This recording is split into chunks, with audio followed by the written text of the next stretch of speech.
विश्वास तो कइने हम बाकी घात ते कइले रे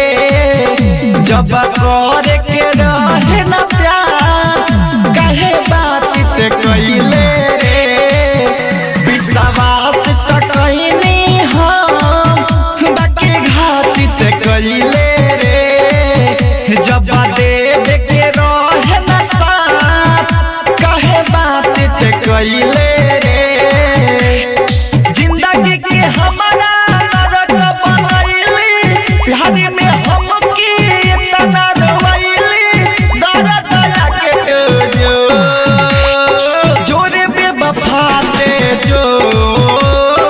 पियावे के दिहरो जो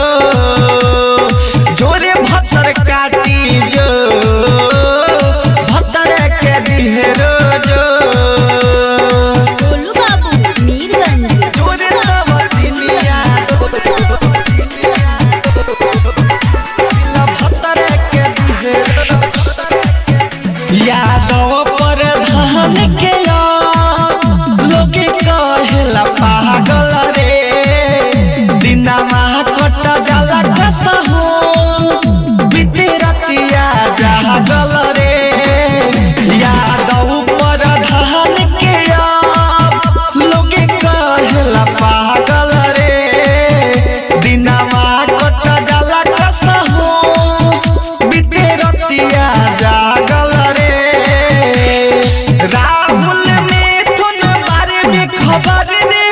तोरा तनियो पर ना असर रे संतोष में जाके खोजो